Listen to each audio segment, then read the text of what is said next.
Aleluia. Oremos, irmãos. Senhor, nosso Deus, nosso amado Pai, eis aqui o teu filho que irá trazer a tua palavra. Que o Senhor possa usá-lo, possa dar sabedoria, para que ele possa, Senhor, trazer, Senhor, uma mensagem que vá do teu coração para o coração do teu povo. Abençoa, ser com ele, que nós possamos, Senhor, sentir o teu mover, o teu agir aqui neste lugar, nesta noite, no nome poderoso de Jesus. Amém e amém. Ele pode tomar assento. Cumprimento a todos com a paz do Senhor Jesus, amém? Bem, graças a Deus, bom estar nesse lugar, na casa do nosso Deus, do nosso Pai, onde temos a alegria, a liberdade de louvá-lo e adorá-lo, né? Participando desse culto abençoado. Em continuidade, nós iremos ouvir a palavra do Senhor. Abramos as nossas Bíblias no Evangelho de Lucas. Lucas, capítulo de número 15.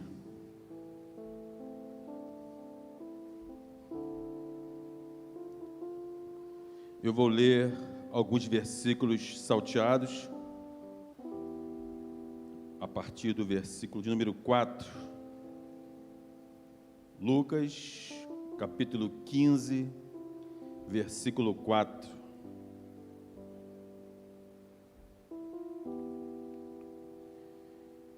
Que homem dentre vós, tendo 100 ovelhas e perdendo uma delas, não deixa no deserto as 99 e não vai após a perdida até que venha a achá-la?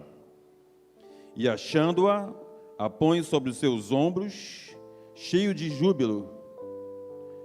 Versículo de número 6. E chegando à sua casa, convoca os seus amigos e vizinhos, dizendo-lhes: alegrai-vos comigo, porque já achei a minha ovelha perdida. Versículo 8. Ou qual a mulher que, tendo 10 dracmas, se perder uma dracma, não acende a candeia e varre a casa e busca com diligência até a achar? E achando-a, convoca as amigas e vizinhas, dizendo: alegrai-vos comigo, porque já achei a dracma perdida. Versículo de número 22. Mas o pai disse aos seus servos: trazei depressa a melhor roupa e vestilho, e ponde-lhe um anel na mão e sandália nos pés, e trazei o bezerro cevado e matai-o, e comamos e alegremo-nos, porque este meu filho estava morto e reviveu, tinha se perdido e foi achado. E começaram a alegrar-se. Amém. Apenas esses versículos da palavra de Deus. Se você desejar, deixe a sua Bíblia aberta nesse capítulo de número 15. Nós vamos comentar algo a respeito desses versículos que estão inseridos em todo esse capítulo de número 15 de Lucas, que é conhecido como o capítulo do achados e perdidos, ou perdidos e achados, né? Às vezes na rodoviária tem uma seção lá de achados e perdidos, pessoas que perdem os documentos e vão naquele setor. E aqui nós vemos, nesse texto, nesses versículos que nós lemos, 3 passagens, 3 parábolas que falam a respeito de algo que se perdeu e depois foi achado. Mas antes, no capítulo 15, no primeiro versículo, nós vamos ver, diz assim o versículo 1 e o versículo 2: e chegavam-se a ele todos os publicanos e pecadores para o ouvir, e os fariseus e os escribas murmuravam, dizendo: este recebe pecadores e come com eles. Nesses 2 primeiros versículos, nós vamos ver 2 classes de pessoas. De um lado, tinha os pecadores e os publicanos. E de outro lado, tinha os escribas e os fariseus. Os pecadores e publicanos eram um povo, era uma classe social marginalizada, perseguida pela sociedade da época. Os publicanos eram cobradores de impostos e tinham fama de ladrões, furtadores, faziam mal, então eram mal vistos pela sociedade, principalmente pelos fariseus, que achavam-se santos, puritanos, e aquela classe de povo era discriminada pelos líderes religiosos da época. E eles sentiam uma oposição àquele grupo, eles odiavam aquele grupo. Mas Jesus, durante o seu ministério, e em toda a sua trajetória, e até o dia de hoje, Jesus, na sua palavra, diz que ele não faz acepção de pessoas. Jesus veio para os ricos e os pobres, os negros e os brancos, os homens, as mulheres, o brasileiro, o europeu, o judeu. Jesus não faz acepção.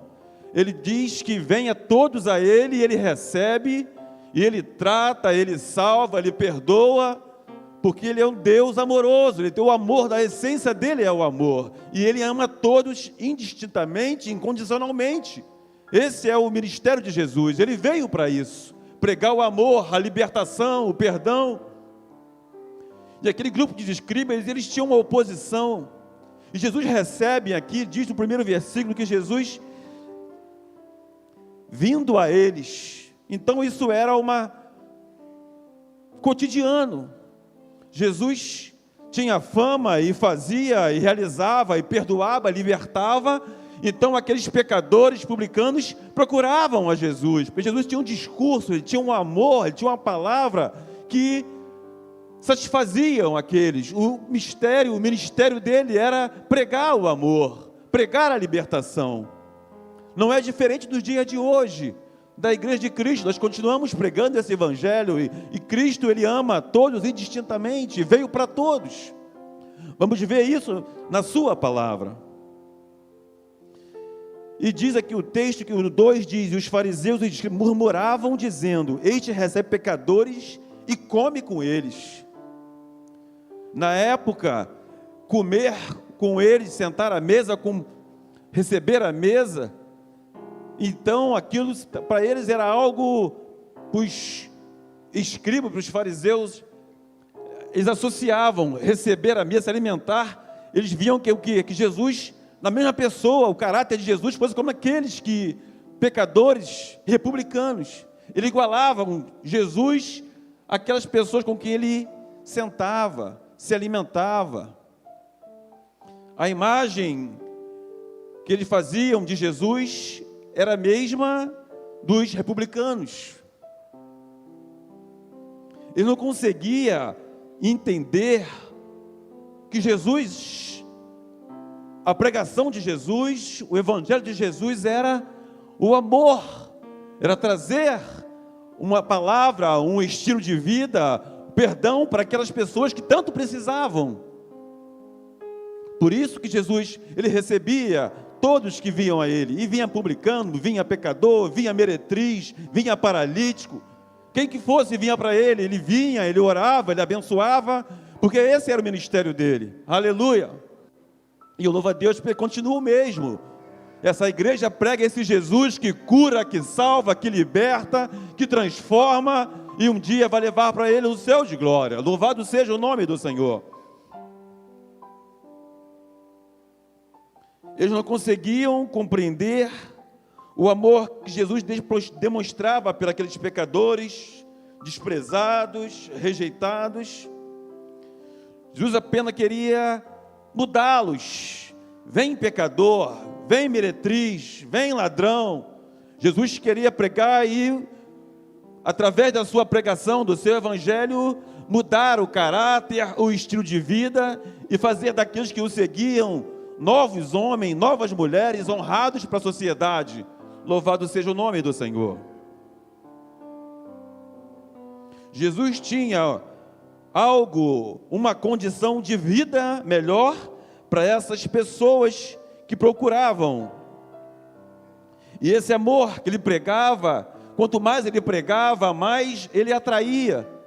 Vemos isso no caminho de Jericó. Quando ele estava caminhando em Jericó, a multidão seguia, Zaqueu, o publicano, ouviu falar de Jesus e foi até querer ver Jesus, despertou curiosidade em Zaqueu.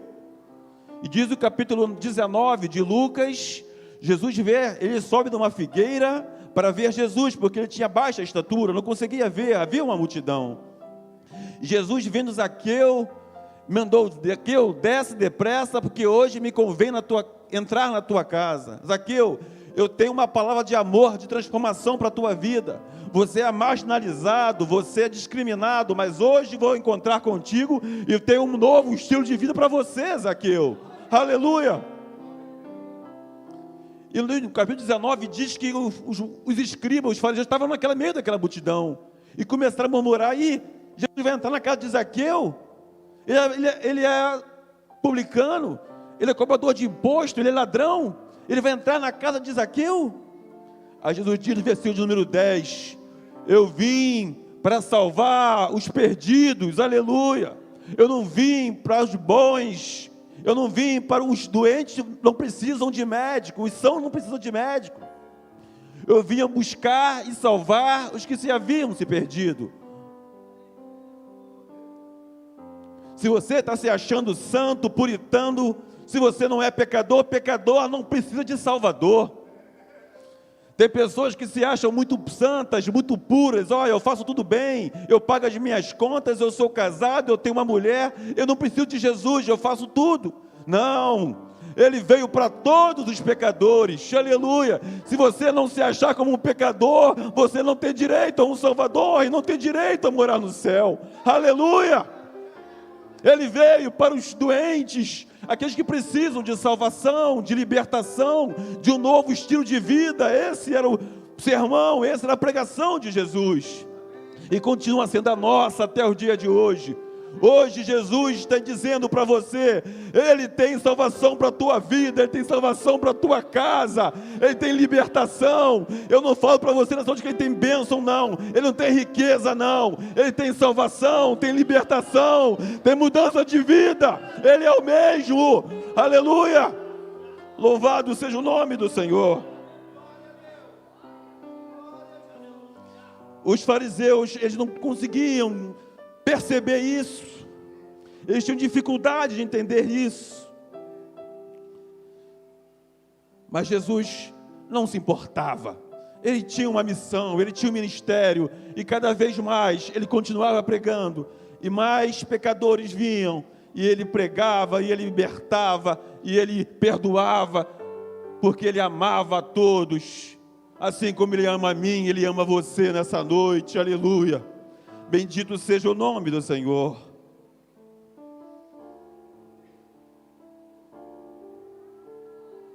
Eles tinham essa dificuldade de entender isso. Sabe o que Jesus fez? Jesus então ele vai narrar essas 3 parábolas para os fariseus. Ei, vocês precisam entender. Aí Jesus vai falar das 3 palavras para ele, 3 parábolas para ele.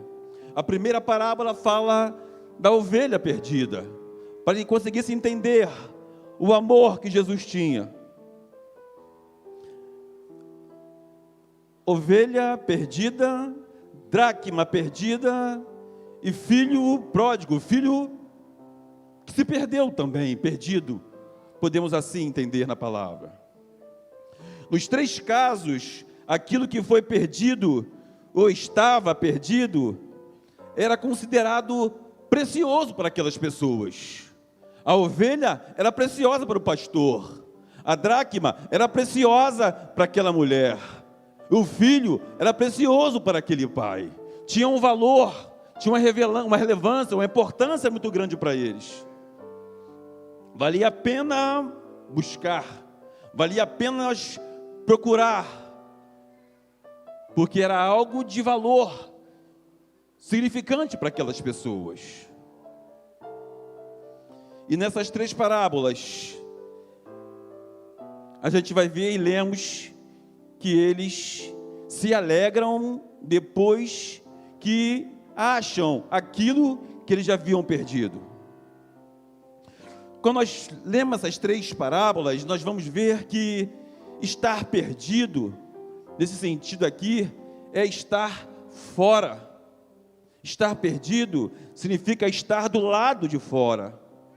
O lugar daquela ovelha era estar aonde? Junto ao rebanho, estar no aprisco. Mas diz que ela saiu e se perdeu. A ovelha é um animal muito sem sentido. Ela tem uma facilidade muito grande de desencaminhar, de errar o caminho. Por isso que tem sempre um pastor conduzindo um rebanho de ovelhas, porque ali ele direciona. Com o tempo, aquela ovelha conhece a sua voz, e ela até, ao ele falar, ela procura seguir os caminhos do seu pastor. Ela tem uma facilidade de desgarrar, de desencaminhar. Isaías, no capítulo 53, no versículo de número 6, ele diz, o profeta diz, todos nós andávamos desgarrados como ovelhas, cada um se desviava pelo seu caminho. Nós também que estamos aqui nessa noite, nós também éramos assim como ovelhas desgarradas. Creio que cada um aqui tem uma história, eu estava assim, eu fazia assim, eu tinha uma religião assim. Ovelhas desgarradas em caminhos errantes. Mas um dia, aprove ao Senhor, Ele como sumo pastor, Ele nos alcançou e nos trouxe para o dentro do seu rebanho, do seu aprisco, e aqui nós estamos aqui hoje, no aprisco de Deus, no rebanho de Deus. Louvado seja o nome do Senhor por isso. Para os escribas e fariseus era fácil ele ver os pecadores, os publicanos, como ovelhas perdidas, mas ele mesmo não conseguiam ver eles com essa imagem. Eles se achavam que estavam certos, santos, purificados, mas o profeta Isaías deixou claro que todos pecaram e estavam perdidos, inclusive os religiosos, inclusive eles. Todos pecaram, todos estavam como ovelhas desgarradas. Mas o texto diz que aquele pastor, ele tinha 100 ovelhas, e apenas uma se afastou, apenas uma se perdeu.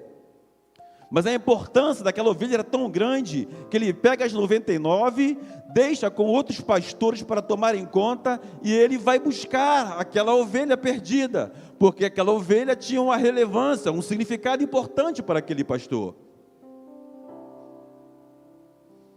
Era da responsabilidade dele tomar conta, conduzir, apacentar aquelas ovelhas. E se aquela ovelha não aparecesse, ele teria que prestar contas. Se ele não conseguisse provar que não foi nenhum predador que arrebatou aquela ovelha, se aquele rebanho tivesse como ele, como um pastor, sendo contratado para isso, ele teria até que pagar pelaquela ovelha, porque ela se perdeu. Diz o texto que ele deixa as 99 e sai à procura daquela ovelha perdida. Ele sobe montanhas, ele desce em vales, ele passa pelo calor do deserto durante o dia, durante a noite ele passa pelo frio do deserto, mas ele vai procurar aquela ovelha. Aquela ovelha ele amava, aquela ovelha era importante para ele. E ele vai incessantemente à busca daquela ovelha. No versículo de número 5, no versículo 4, versículo 4, que homem dentre vós, tendo 100 ovelhas, e perdendo uma delas, não deixa no deserto as 99, e não vai após a perdida, até que venha a achá-la. Enquanto ele não acha, ele não procura de procurar. Ele procura até achá-la, e aqui não diz o texto, posso conjecturar se foi um dia, se foi uma noite, quantos dias foram, mas ele diz que ele vai procurar até achar aquela ovelha.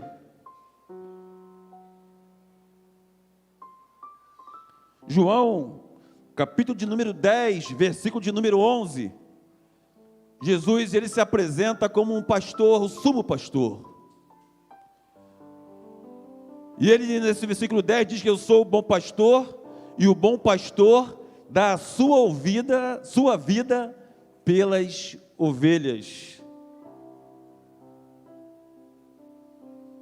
Espiritualmente, melhor dizendo, fisicamente, nós somos ovelha do pastor Antônio, mas espiritualmente nós somos ovelha de Jesus, ele é o nosso sumo pastor. E eu louvo a Deus porque tenho Jesus como meu pastor, e ele como meu pastor, ele cuida de mim, ele zela por mim, ele cuida de mim, ele provê as minhas necessidades, aleluia, porque diz que ele ama, ele dá vida pelas suas ovelhas, e as suas ovelhas conhecem a sua voz, e ele chama pelo nome, e elas atendem, assim diz o próprio capítulo número 10, Jesus, ele cuida, ele trata, ele ama, ele protege.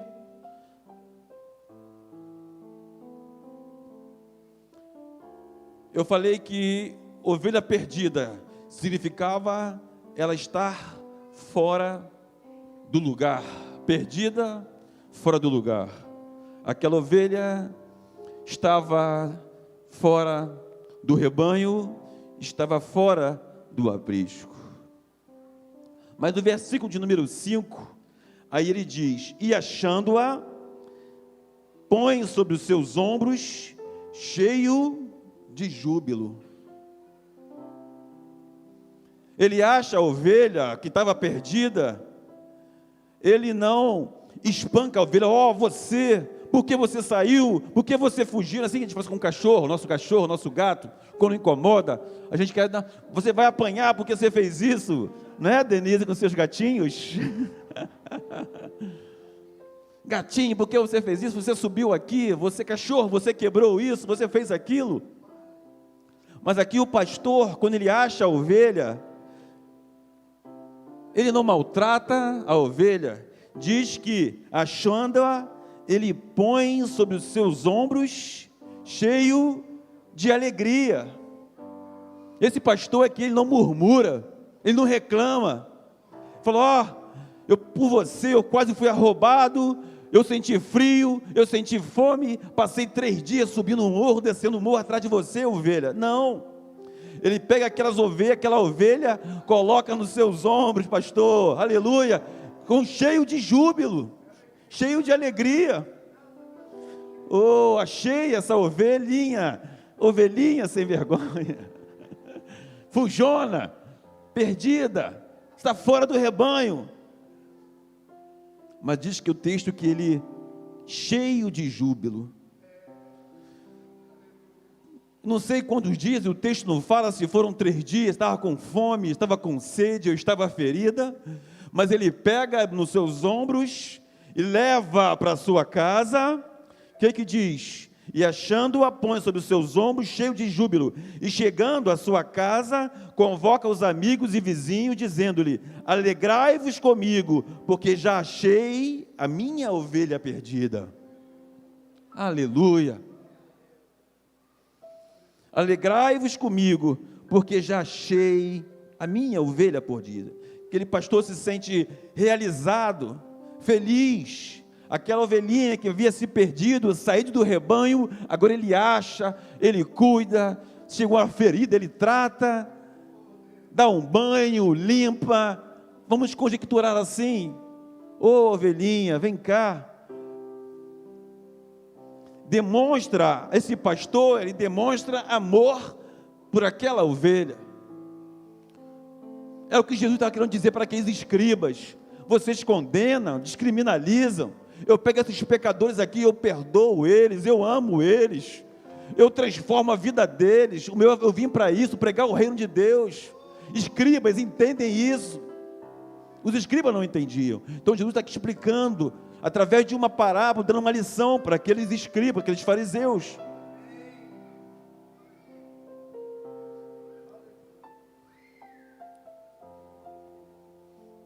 Aí, no versículo de número 8, Jesus vai narrar uma outra parábola para aqueles fariseus. Conhecemos bem, não vamos entrar em detalhes, mas ele narra uma parábola com as características bem semelhantes à primeira. A mulher tem 10 dracmas, perde uma, e depois que ela perdeu dentro da sua casa aquela dracma, diz o texto que ela acende a candeia, ela vai varrer a casa, vai procurar com diligência até achar aquela dracma perdida. E diz o texto bem semelhante que depois que ela acha aquela dracma perdida, ela chama as suas vizinhas e se alegram com ela, se jubilam com ela, porque ela achou aquela dracma perdida. Aquela dracma tinha para aquela mulher uma importância. Diz que a judia, quando ela era noiva, quando ela casava, ela usava uma diadema com 10 dracmas, 10 moedas, na sua cabeça. E aquilo simbolizava que ela era uma mulher casada, uma mulher honrada. Assim como nós casamos hoje, nós temos uma aliança. Aquela diadema simbolizava como se fosse hoje uma aliança. Visto que a mulher com diadema, aquela mulher é casada. Aquilo moralmente, socialmente, para ela era uma honra. E agora ela perde uma daquelas dracmas, uma daquelas moedas. Então ela começa a procurar, diz o texto, com diligência. Porque aquela dracma simbolizava algo importante para aquela mulher. Tinha um significado, tinha um valor sentimental.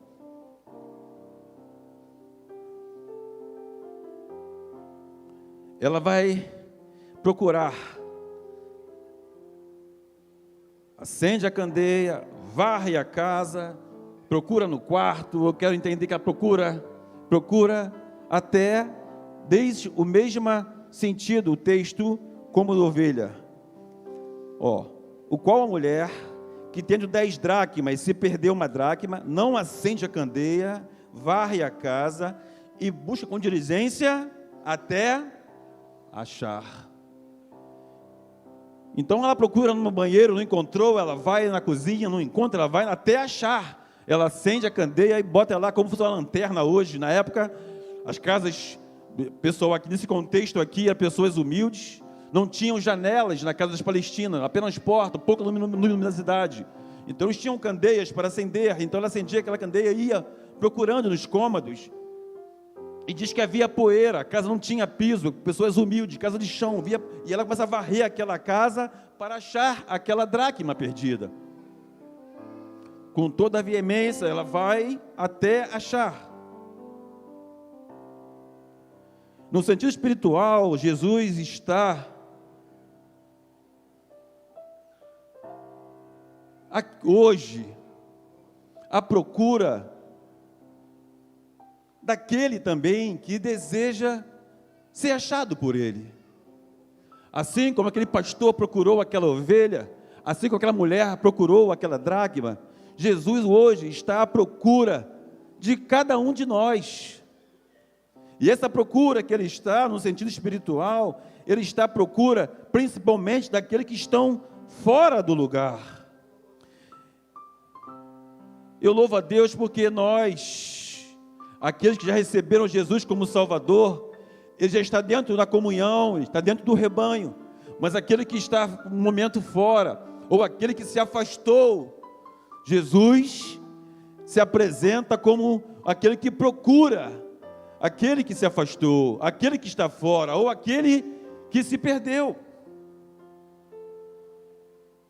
Eu não sei como você entrou aqui nessa noite, se você está dentro ou se você está fora. Mas eu tenho uma coisa para te dizer: se você está fora do rebanho, está fora do aprisco, se você não está dentro daquela diadema, você está exposto, você está correndo perigo, no sentido espiritual. Jesus, ele está à tua procura. Ele quer te achar. Deixa que se você seja achado por Ele nesta noite. Fora, você está correndo perigo.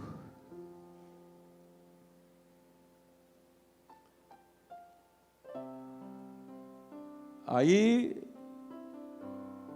ele narra mais uma parábola. E a outra parábola ainda é mais conhecida ainda. Eles têm um homem que possui 2 filhos, o mais novo e o mais velho. O mais novo era o pródigo, significa esbanjador. E o mais velho... E aqui diz o texto, nós conhecemos bem, vamos sintetizar, que esses 2 filhos, chega a um certo momento da vida daqueles filhos, do mais novo, que ele quer liberdade, está dentro da casa do pai, ele tem tudo que tinha direito, diferente das outras parábolas aqui, eles têm uma classe social alta, são pessoas ricas, e ele fala, ó pai, eu quero a minha herança, adianta o que eu tenho, a parte que eu tenho, até hoje eu te servi, trabalhei contigo, produzimos, mas agora eu quero a minha herança, que eu vou viver a minha vida. Diz o texto que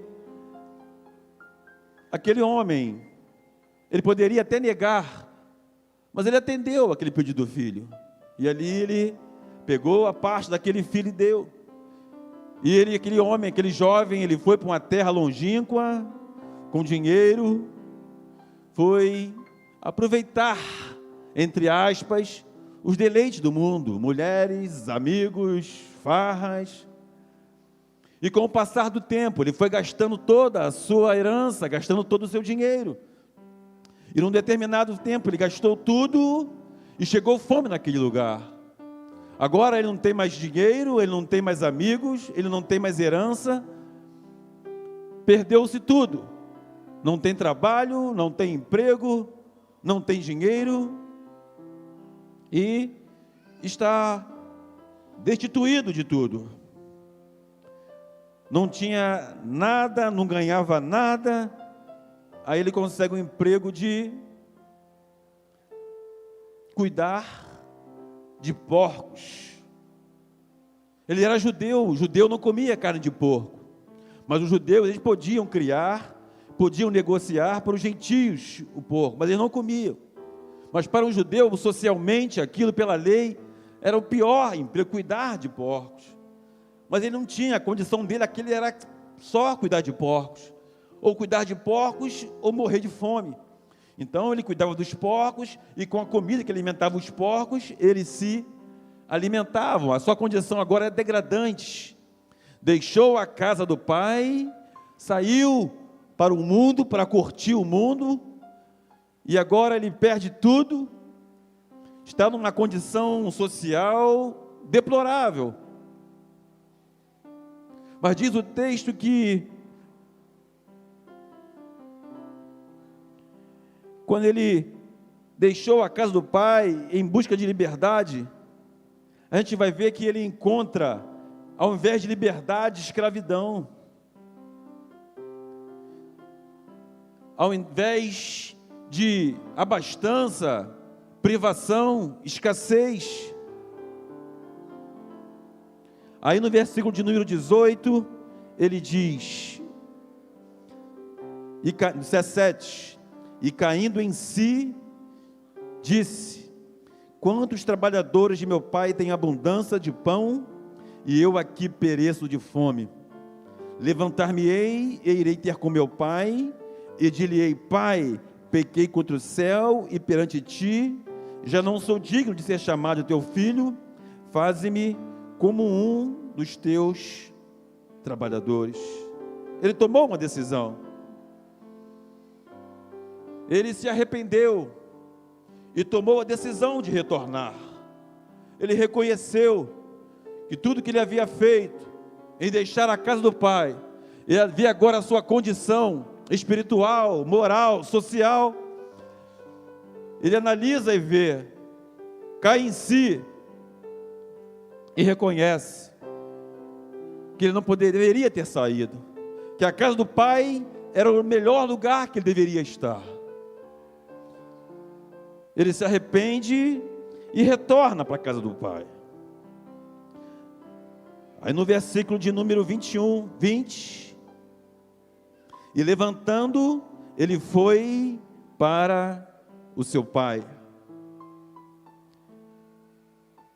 E quando ele estava longe, ele viu o seu pai, e o seu pai se moveu de íntima compaixão, e correndo lançou-lhe ao pescoço e o beijou. Agora o enfoque aqui não está mais no filho, agora é no pai. O pai tem muitos motivos para rejeitar aquele filho, porque aquele filho abandonou o seu lar, abandonou a aliança de filho, apegou o seu dinheiro. O pai aqui teria motivos para não recebê-lo, mas aqui o texto diz que o pai estava esperando aquele filho, e ele vê aquele filho retornando para a sua casa. Diz o texto que o pai ele vai ao encontro daquele filho. Ele vai ao encontro daquele filho porque era filho, ele amava aquele filho. Eu não sei se entrou alguém aqui nessa noite que se considera como um ex-filho, um ex-irmão, um ex-crente, mas eu quero dizer para você que o pai está aqui, ele está de braços abertos dizendo: vem filho, eu quero te dar um abraço, eu quero te dar um beijo, eu tenho um presente para você filho, aleluia. Foi o que o pai aqui demonstra nesse versículo. Diz o texto que o pai, quando ele viu o seu filho, se moveu de íntima compaixão, o perdão já entrou, o sentimento de pai, a paternidade, o amor já se moveu no coração dele, e ele correu, lançou-se-lhe ao pescoço e o beijou. Aí o filho confessa e se arrepende e diz: pai, eu pequei contra o céu, perante ti, já não sou digno de ser chamado teu filho, pai. Mas o pai disse: chama os servos dele e diz: trazei depressa a melhor roupa e vestilho, e ponde um anel na mão e sandália nos pés. Você voltou, filho? Voltei. Tenho 3 presentes para te dar, filho. Eu tenho uma roupa nova para você, filho. Essa roupa aqui no original grego era roupa de príncipe, que só usava em ocasiões especiais. Aí o pai falou: pega a melhor roupa, pega a roupa de príncipe e veste nele. Aleluia, porque ele voltou para a casa do pai. Nessa noite o Senhor tem, aleluia, uma veste nova, veste santa, veste de perdão, de misericórdia, de graça para você, aleluia. Por que continuar fora da casa do pai? O que tem lá fora para você? Aleluia. Aleluia. Bendito seja o nome do Senhor. Traz a melhor roupa. Veste a melhor roupa naquele jovem. Agora coloca um anel de ouro nele. Aleluia. Anel de ouro dado a um filho era sinal de afeto especial do seu pai. Indicava distinção e riqueza. Ei, filho, bota esse anel aí, ó. Isso simboliza que eu te amo, filho. É afeto especial. É isso que o pai quer para botar em você nessa noite. É uma marca dele. Uma marca dele em você. Dizer para você: eu continuo te amando. Você saiu da minha casa, mas eu continuo te amando. Você saiu da minha presença, eu continuo te amando. Aleluia. Aleluia. Colocou um anel e calçou sandálias nele. Ele chegou descalço. Quem andava na época eram os escravos. Ele vivia na escravidão do pecado, tratando porcos, aquilo simbolizava uma escravidão. Agora ele coloca uma sandália nele. A sandália significa liberdade. Você pensa que lá no mundo você está curtindo o que é bom, que faz o que quer. Não, não. Liberdade é na casa do Pai. Liberdade do pecado, da escravidão do pecado. Aleluia.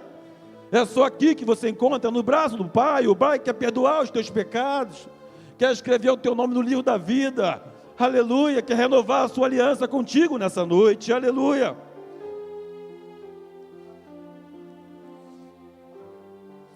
E por fim, ele, no versículo de número 23, diz que agora vamos comemorar. Você está com uma roupa bonita, um anel valioso, uma sandália linda, de liberdade. Agora vamos matar um bezerro cevado. Talvez estava engordando por uma ocasião especial, aquele bezerro, e agora chega o filho, vão matar o filho e diz o texto, matar o filho, matar o bezerro, e diz: e trazei o bezerro cevado, e matai-o, e comamos, e alegremo-nos, porque este filho estava morto e reviveu, tinha se perdido e foi achado, e começaram a alegrar-se.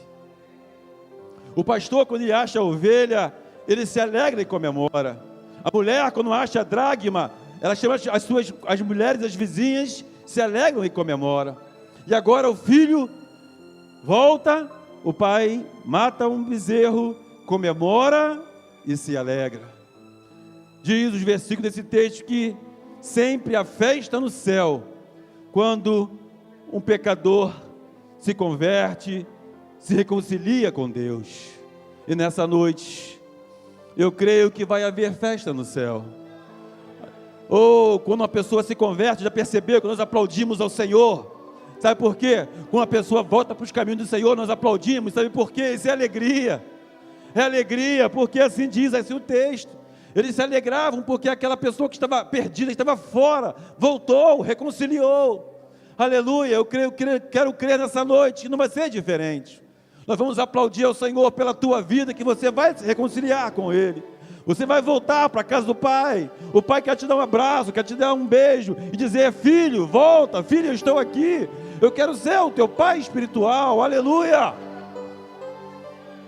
Oh, aleluia. Oh, Ele quer ser o teu Pai nessa noite. Aleluia. Ele quer cuidar de você como pastor cuida de ovelha. Ele quer tratar tuas feridas, Ele quer perdoar os teus pecados, curar tuas enfermidades, te dar uma promessa de salvação. Só Ele tem. Aleluia. Bendito seja Deus.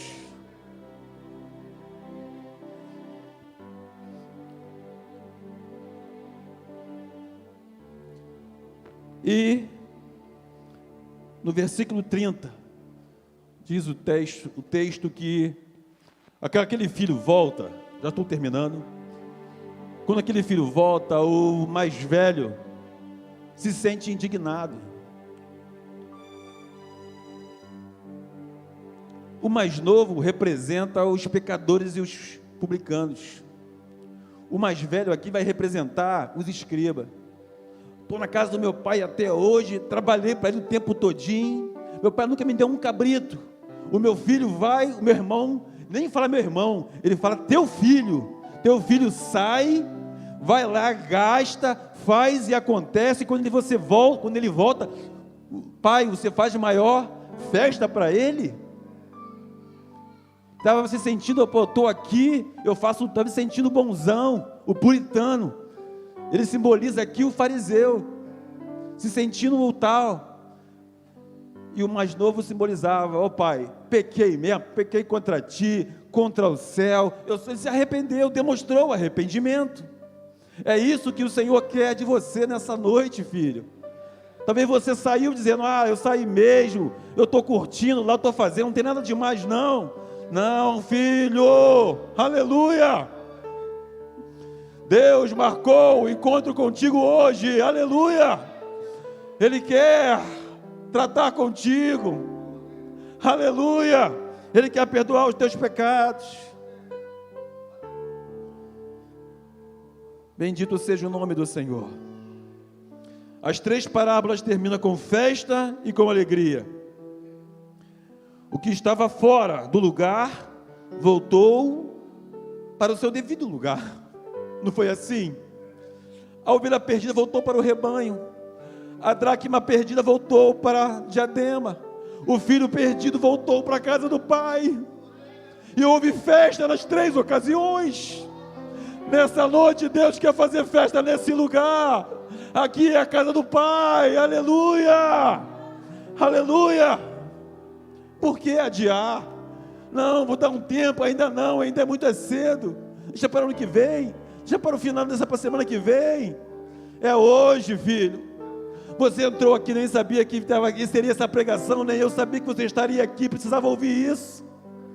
Eu creio que quando eu meditava, o Senhor falou, vou levar ele lá, porque ele precisa ouvir essa palavra, e ele precisa reconciliar, ele precisa voltar enquanto há tempo, e a oportunidade não pode ser desperdiçada. É hoje, é hoje.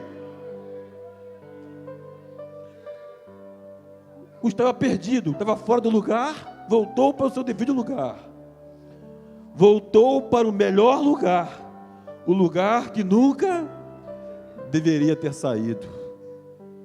É a tua condição. Você nunca deveria ter saído, mas você saiu. Não importa, já saiu. Mas hoje Deus marcou essa oportunidade para você se reconciliar. É hoje. Você não sabe o amanhã e nem eu. Eu não sei se vamos amanhecer ou não. O mundo está aí, os sinais estão aí. Os sinais estão acontecendo. Enquanto há tempo, e o tempo é hoje, hoje, quando ouvires a sua voz, não endureçais os vossos corações. Estou à porta e bato, aquele que abrir a porta, eu vou entrar, eu vou cear com ele, ele comigo. Ele está batendo no seu coração, é o Espírito Santo de Deus, através da sua palavra, ele está batendo no coração. Filho, filha, é hoje.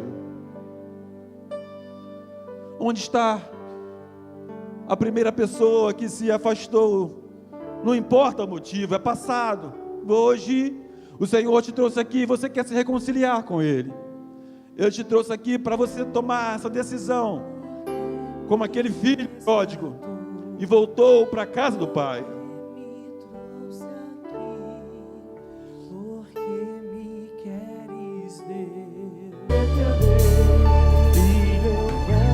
Tem alguém para aceitar Jesus? Aceitar a Jesus, ainda não se converteu e quer aceitar Jesus como Salvador? Tem alguém? Deus abençoe e nos conceda outra oportunidade. Amém. De Jesus, receba a bênção do Senhor, que a graça do nosso Senhor Jesus Cristo, o grande amor de Deus e a doce comunhão do Espírito Santo seja com todos aqueles que amam e aguardam a vinda do Senhor, e todos digam: Deus vos abençoe, vão na paz de Deus, passe na